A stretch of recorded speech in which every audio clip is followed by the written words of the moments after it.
Hey y'all, it's Sarah, and I wanted to hop on and share a couple things. So I've been asked recently about my polka dot stencil a couple of times, and I don't have any information on it because I don't remember when and where I got it.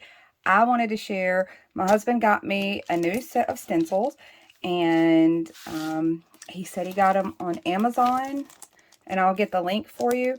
And they were $10. This is a 12-piece set. They were $10, and they had a coupon at the time. I don't know if they still do. Hopefully they will when I share the link. I don't have any codes for you, but they did have one when he ordered these. It's a 12-piece set that says Dot, Diamond, and Hearts. It's 6x6, and this is the name of the company. I'm not going to butcher it and try to say that, but maybe you can see. Let's talk about what's in this package, and I'm going to start with the dots. And I'll try to show them in a group of 4. So these are 6x6. So they're larger than what I'm actually using at the moment, which is kind of cool. And maybe you can see all the patterns here. So he did a really good job with this, and let me show you why. Maybe I can get it. It's a little reflective, so I'm having a hard time. But he did a good job because they do line up, if you can see that. They line up really well. So there is one identical but larger to the one I have. There is a smaller version. These two are staggered. There is the grid pattern, and then there is a bubble pattern. So several different versions and variations. I'm happy to have all of those. And if you don't have the budget for stencils, that's fine. Stick around, and I'm going to show you some ideas on how you can DIY one. The next part of this set, let me pull out the hearts. And there's 4 different types in the hearts as well. And I'm going to use small and large to describe these, but obviously none of them are very big because the largest heart here is still kind of like my fingertip. So there is a large version and the smaller version. There is this polka dot and even smaller version. And then there's this one that looks like a heart diamond plate to me, if you know what that is.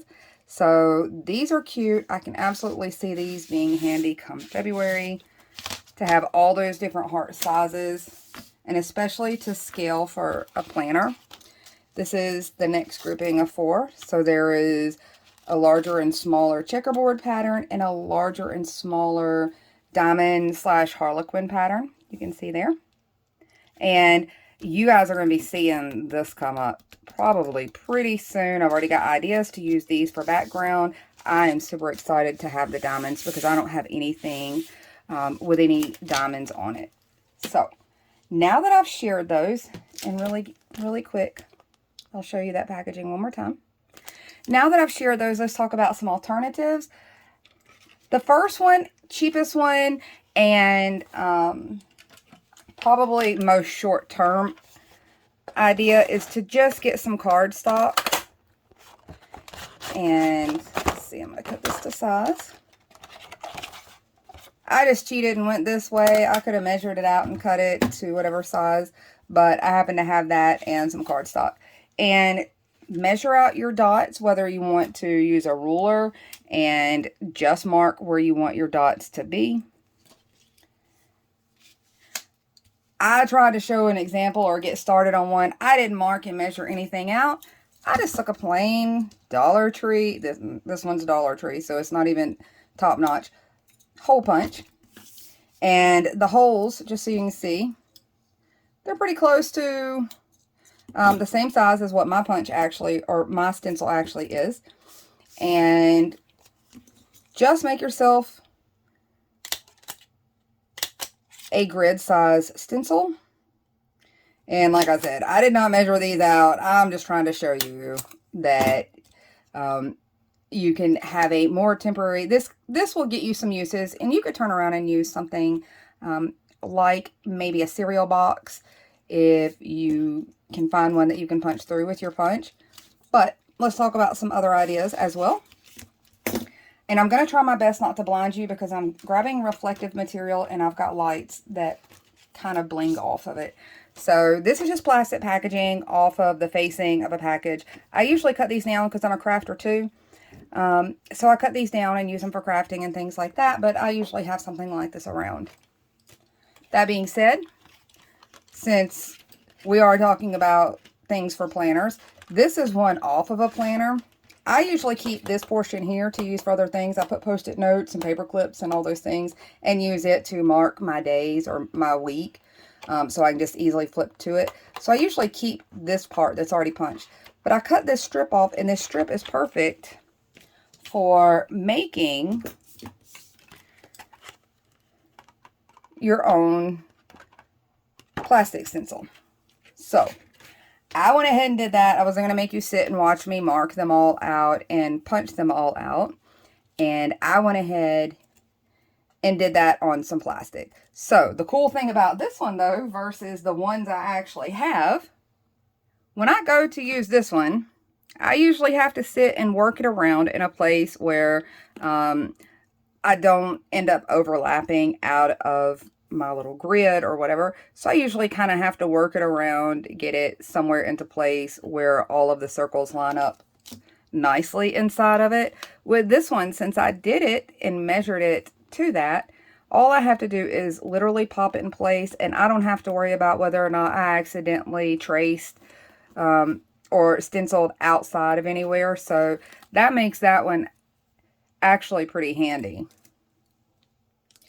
If you have a Cricut machine, you can set up a file in your Cricut machine and cut materials like this. You just have to change your settings, and usually it has to run over it more than one time.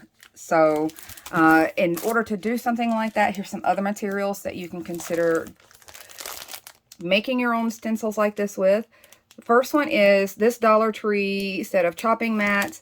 There are 2 pieces, 11 inches by 14 inches. That is a lot of stencil material right there for $1.25. So I've used this many a times as a paper crafter and a scrapbooker.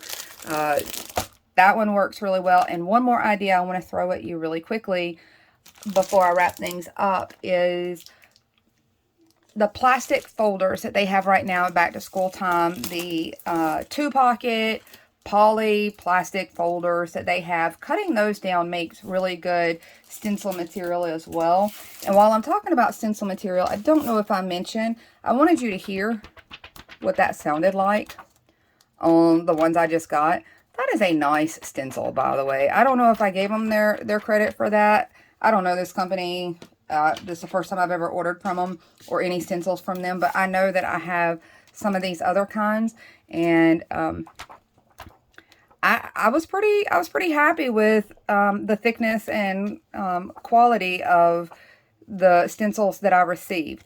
So like I said, you don't have to purchase those. I did want to tell those that might be looking for them or something pretty close to it where you might could find some, because I've had the opportunity to literally compare it up close.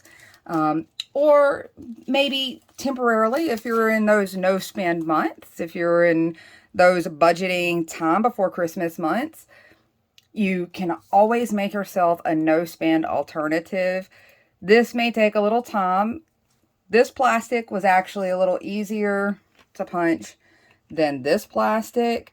This one was a little thicker than the one I ended up using. But you can see that I was able to poke holes in this one. And I have a spinal cord injury that has both of my arms very, very weak most of the time. And I was able to punch through this material. It just takes me both hands. Now, when I did it with the other packaging that I happen to have, the slightly thinner one, I had no problems cutting through it.